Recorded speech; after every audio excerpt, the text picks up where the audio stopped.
बच्चों आज ग्रामर सीखेंगे यानी भाषा। भाषा क्या है, भाषा को क्यों सीखना है हम। हिंदी भाषा है, अंग्रेजी भाषा है, कन्नड़ भाषा है, मराठी, तेलुगु, तमिल, बहुत सारी भाषाएं दुनिया में आप भी सीख रहे हैं। 3 भाषाएं सीख रहे हैं ना, अंग्रेजी, कन्नड़ और हिंदी। कभी आपने सोचा कि इतने भाषा क्यों सीखनी चाहिए? भाषा क्या होता है, भाषा का अर्थ क्या है?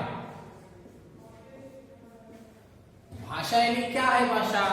भाषा को हम क्यों सीखनी है? कोई बता सकता है? कोई आइडिया है आपको भाषा का अर्थ क्या है?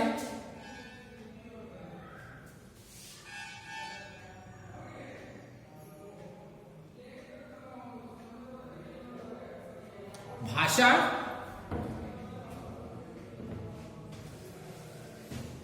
जो ऐसा, भाषा जो है ऐसा देन है जो हमने पाया है। भाषा जो है ऐसा एक अस्त्र, साधन है हमको कि हमारे ज्ञान वृद्धि के लिए है। जो भाषा सीखेंगे, कितनी भाषाएं आप सीखेंगे उतने ही ज्ञान का वृद्धि होगा आपका। यानी भाषा सीखनी है जो मनुष्य को, सभी प्राणियों में बुद्धिमान, चतुर कहते हैं ना मानव को। क्यों? क्योंकि मानव के पास ऐसा एक साधन है जो किसी प्राणी पक्षियों में नहीं है। इसीलिए मनुष्य को चतुर, बुद्धिमान कहा गया है। कौन सा साधन है वह साधन है भाषा। भाषा से ही मनुष्य अपने ज्ञान, विचार जो अपने पूर्वजों से, बड़ों से पाया है, उसी को ही अपना ज्ञान, सब कुछ अनुभव दूसरे अपने आने वाले पीढ़ियों को, बच्चों को देकर मानव को चतुर बुद्धिमान बनाया है। इसलिए आपको मैं बताता हूं कि भाषा सीखनी है। कोई भी भाषा को नेगलेक्ट नहीं करना है। वो भाषा क्या सीखनी है कि सीखनी है, ऐसा नहीं है।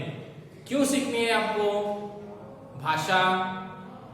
क्योंकि जो भाषा, जो हिंदी भाषा हो, कोई भी भाषा हो, जो भाषा हमको ज्ञान देती है, जानकारी देती है, वही जानकारी, ज्ञान कुछ अन्य भाषा दे नहीं सकते। हिंदी भाषा जो जानकारी हमें देती है दूसरी भाषा नहीं दे सकेगी। जो दूसरी भाषा देती है और एक भाषा नहीं दे सकेगी। इसलिए आपको ज्ञान की वृद्धि के लिए, आगे बढ़ने के लिए आपको भाषाएं सीखनी है। हिंदुस्तान में सारे प्रदेशों में घूमने के लिए आपको अगर हिंदी आए तो सब कुछ आप आराम से फिरकर, सब कुछ समझकर, देखकर, सुनकर अपना ज्ञान वृद्धि कर सकते हो। इसलिए भाषा सीखना बहुत जरूरी है बच्चों। भाषा सीखना है। भाषा का अर्थ क्या है लिख लीजिए।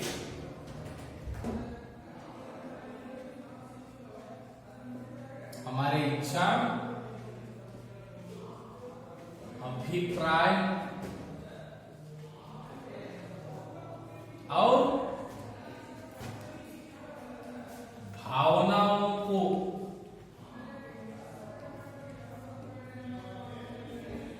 हमारे इच्छा, अभिप्राय और भावनाओं को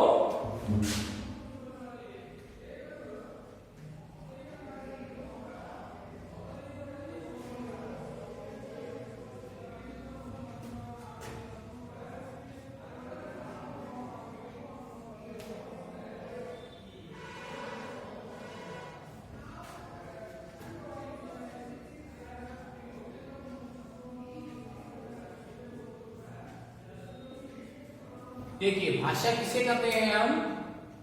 हमारी इच्छा, जो मन में इच्छा हो, हमारा अभिप्राय, कोई भी विषय पर हमारी राय, अभिप्राय और हमारे भावनाओं को, खुशी हो, गम हो, कुछ भी हो, यह सब कुछ व्यक्त करने के लिए, बताने के लिए दूसरों को बताने के लिए, मालूम करने के लिए जो साधन है, वही साधन को हम भाषा कहते हैं। देखिए इस बोर्ड पर मैं लिखने के लिए क्या चाहिए, मुझे मार्कर की साधना चाहिए। मार्कर से ही हम आराम से लिख सकते हैं। वैसे ही जो हमारी इच्छा, अभिप्राय और भावनाओं को दूसरों को बोलने के लिए, उनको समझाने के लिए जो साधन है, अमूल्य साधन जो मानव के पास है, वही भाषा है। यह अमूल्य साधन किसी के पास नहीं है। कोई भी प्राणी हो, पक्षी, किसी के पास नहीं है, सिर्फ मानव के पास है। मानव ही भाषा का प्रयोग करके अपने बड़ों से, पूर्वजों से ज्ञान प्राप्त कर लेता है। उसी भाषा से अपने बच्चों को, आगे वाले आने पीढ़ियों को ज्ञान को देता है, ज्ञान की वृद्धि करता है। भाषा मानव जीवन में बहुत बड़ा साधन है।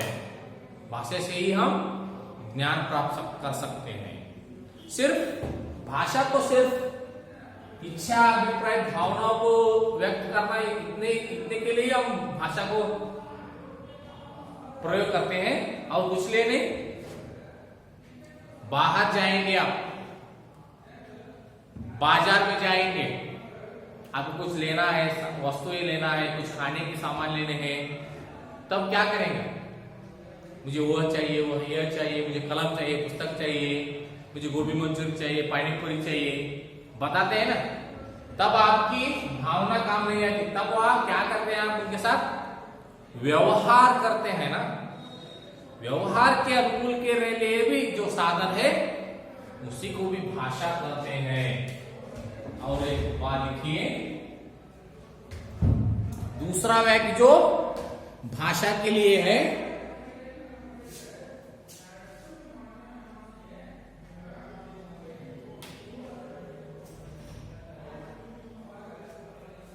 दूसरा वाक्य जो है भाषा के लिए,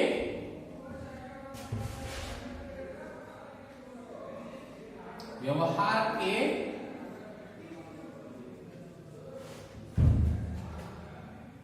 अनुकूल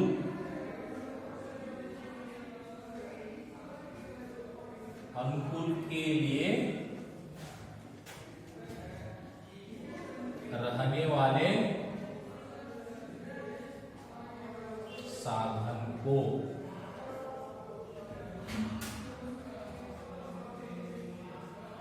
भाषा कहते हैं। भाषा सिर्फ इच्छा, भावनाओं को, अभिप्रायों को नहीं, व्यवहार, जो बाहर हम व्यवहार करते हैं, व्यवहार के अनुकूल के लिए भी रहने वाले साधन को भाषा कहते हैं।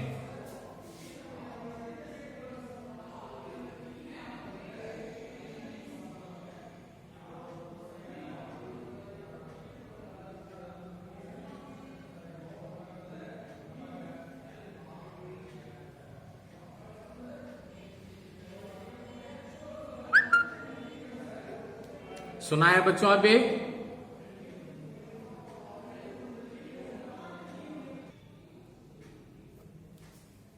भाषा, जो भाष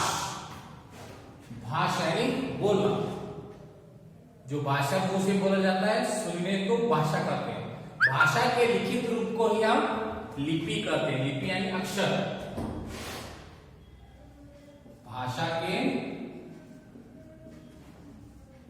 लिखित रूप को क्या कहते हैं? लिपि।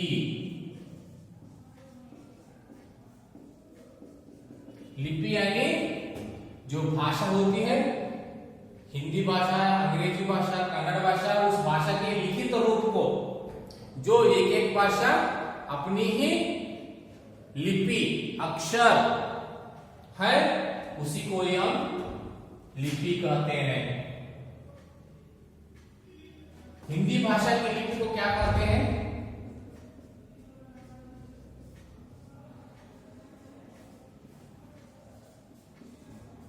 हिंदी भाषा के लिपि को क्या कहते हैं हम? देवनागरी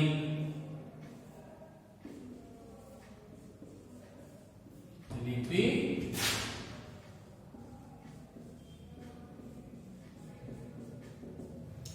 देवनागरी लिपि कहते हैं।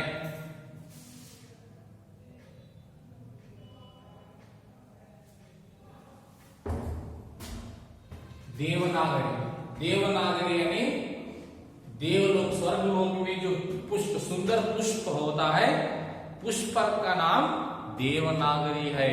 इस हिंदी भाषा को क्यों देवनागरी कहते हैं? क्योंकि हिंदी भाषा के लिपि अक्षर बहुत ही सुंदर है, इसीलिए हिंदी भाषा की लिपि को देवनागरी लिपि कहते हैं। इंग्लिश भाषा यानी अंग्रेजी भाषा की लिपि को क्या कहते हैं पता है आपको? लैटिन और रोमन लिपि। कन्नड़ भाषा की लिपि को द्राविड़ लिपि कहते हैं। जैसे ही हिंदी भाषा की लिपि को देवनागरी लिपि कहते हैं। लिखिए,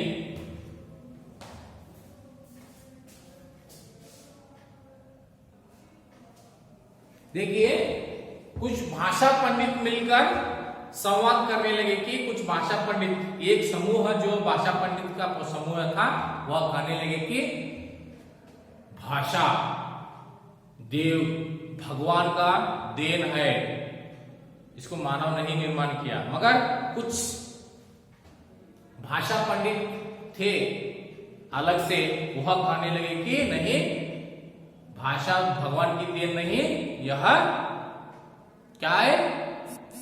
मानव निर्मित है। मगर जो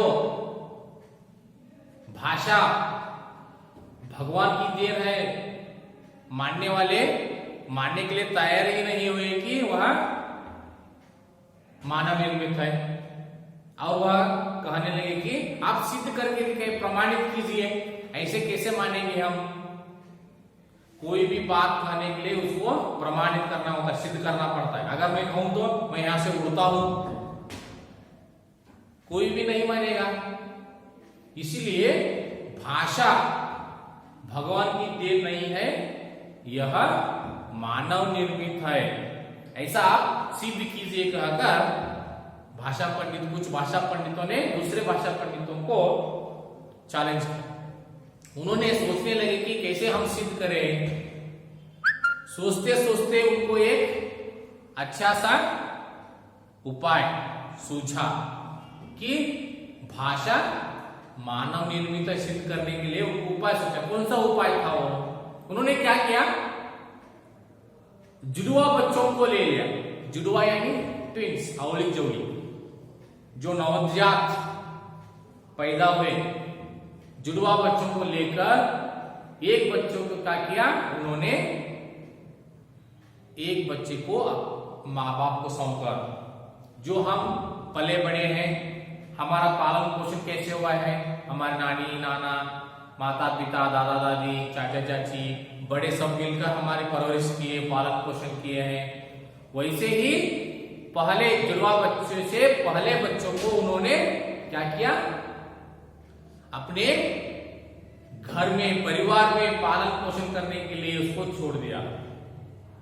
दूसरे बच्चों को ले जाकर दूर निर्जन प्रदेश में, जहां कोई आवाज, कोई शब्द, कोई कुछ भी ना हो, पिन ड्रॉप साइलेंस, उस बच्चे के कान पर कोई भी शब्द या आवाज न पड़े, उस तरह उस बच्चे के परवरिश होने लगी, पालन पोषण होने लगी।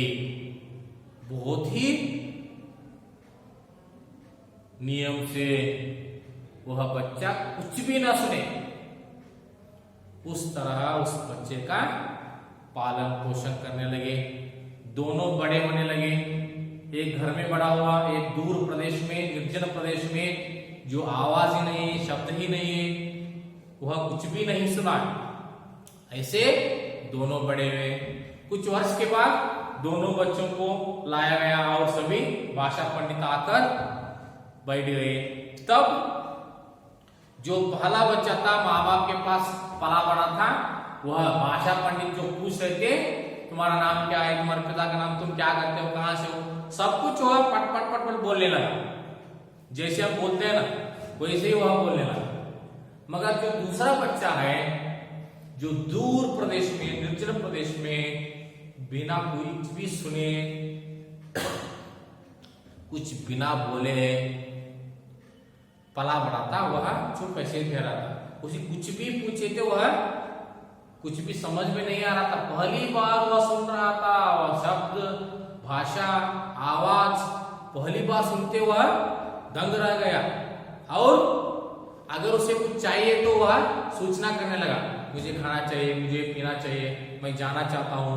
ऐसे बातें न करके वह सिर्फ क्या करने लगा, संकेत, सूचना देने लगा, हाथ से ऐसे सिर से सूचना देते हुए। तब इस प्रयोग से यह साबित हुआ कि, यह सिद्ध हुआ कि भाषा क्या है, मानव निर्मित है। तब सभी जन उसको सम्मति में आए। और अब इस दुनिया में कितनी भाषाएं बोली जाती हैं, 5000। देखिए 5000 भाषाएं बोली जाती हैं। अगर भाषा मानव निर्मित नहीं, देव भगवान की देन होती तो कितनी भाषाएं होती, सिर्फ एक ही, सब तरफ एक ही, भगवान के पास एक ही होती। इसलिए इस प्रयोग से सिद्ध होता है कि भाषा मानव निर्मित स्व प्रयत्न से प्रारंभ हुआ। कैसे प्रारंभ हुआ, पहले मानव जो गुफा में रहता था, जब उसके पास खाली समय था, उसने क्या करने लगा, जो देखता था सूर्य को, चांद को, सितारों को देखने लगा, तो वह पत्थर के ऊपर सूर्य का चित्र बनाना प्रारंभ किया, चांद बनाया, कुछ सितारे बनाए, कुछ प्राणी पक्षियों के चित्र बनाए। ऐसे ऐसे पहले चित्र संकेत आए। चित्र संकेत आते आते आते वही चित्र संकेत भावनात्मक संकेत बन गए, कुछ भावना बोलने वाले। उदाहरण के लिए अगर मनुष्य सूर्य का चित्र दिख रहा है तो समझना है कि बाहर बहुत गर्मी है, सूर्य बहुत तेज हुआ है। अगर चांद तारों को दिखने लगा तो रात हुआ है, चांदनी आई है, पूर्णिमा आया है। गोल चांद का चित्र और कुछ सितारे का तो पूर्णिमा का संकेत, चांदनी का संकेत। इस तरह चित्र संकेत भावनात्मक संकेत में बदलकर भावनात्मक संकेत से अक्षर के रूप में, लिपि के रूप में आए। यह सब होने के लिए 10-15 हजार साल लगे हैं, एक ही दिन में नहीं हुआ है। चित्र संकेत से हम लिपि लिखने कितना समय लगा है, 10-15 हजार साल पहले मानव ने भाषा और कुछ लिपि का ज्ञान किया। इस तरह लिपि भाषा हम सीखकर यहां तक पहुंचे हैं। भाषा से आगे आता है व्याकरण। भाषा में हम व्याकरण, ग्रामर सीखते हैं। ग्रामर या व्याकरण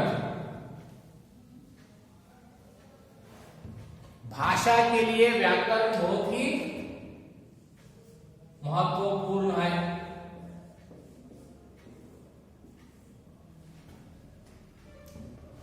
भाषा के लिए व्याकरण क्यों चाहिए, व्याकरण का काम क्या है।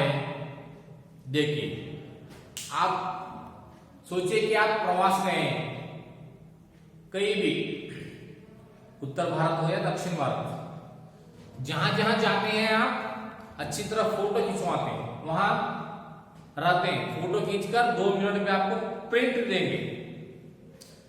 अब ताजमहल गए हो या मुर्डेश्वर गए हो, अच्छे अच्छे फोटो निकालते हैं, तभी प्रिंट निकाल के आप दे देते हैं। अगर वह फोटो प्रिंट निकाल के आप घर ले आए, ऐसे ही कहा तो रख दिया टेबल पर उधर इधर, वह क्या होगा, गिरेगा। फिर आप रखेंगे, इधर रखेंगे, उधर रखेंगे, इधर उधर इधर रख के क्या होगा, वो गंदगी हो जाएगा,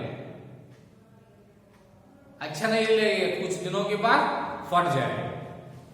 क्या हुआ, जो आप अच्छे से फोटो खींचे थे पैसे देकर, वह खराब हो गया।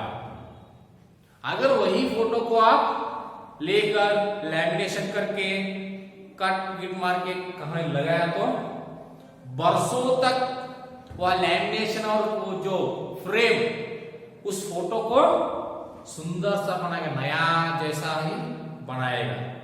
जो एक फ्रेम तो चौखट में अच्छा है, जैसे वह लैमिनेशन और वह फ्रेम उस फोटो को नया और अच्छा बनाकर रखेगा, वैसे ही व्याकरण भाषा को चौखट में डालकर इस भाषा को इसी तरह बोलना है, इस भाषा को इसी तरह पढ़ना है, इसी तरह लिखना है।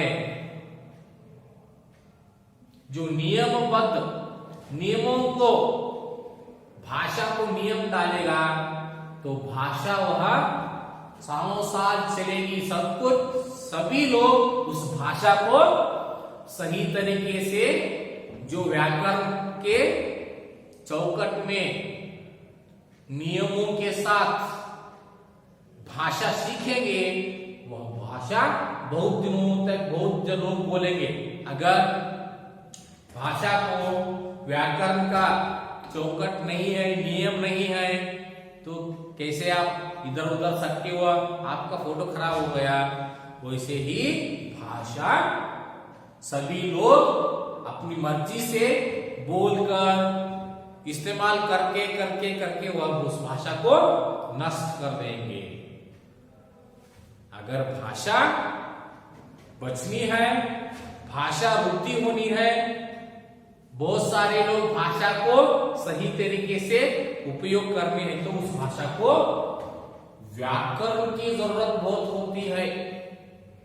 अगर कोई भाषा व्याकरण नहीं है तो वह भाषा क्या हो जाएगी, नष्ट हो जाएगी। इसलिए भाषा वृद्धि होने के लिए, भाषा को जीवित रखने के लिए काम व्याकरण करता है। तो इसी तरह व्याकरण यानी कोई भी भाषा को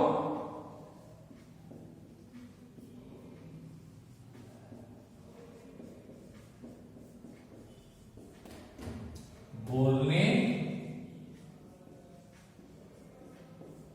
यानी बात करने, लिखने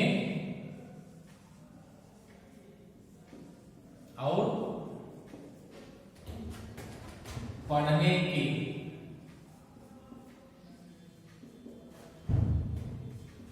नियमों को क्रमबद्ध में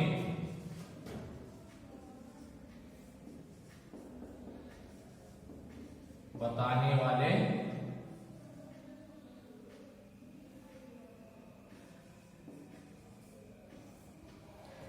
शास्त्र को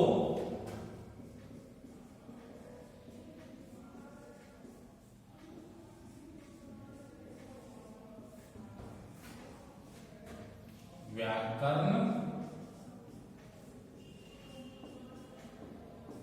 कहते हैं।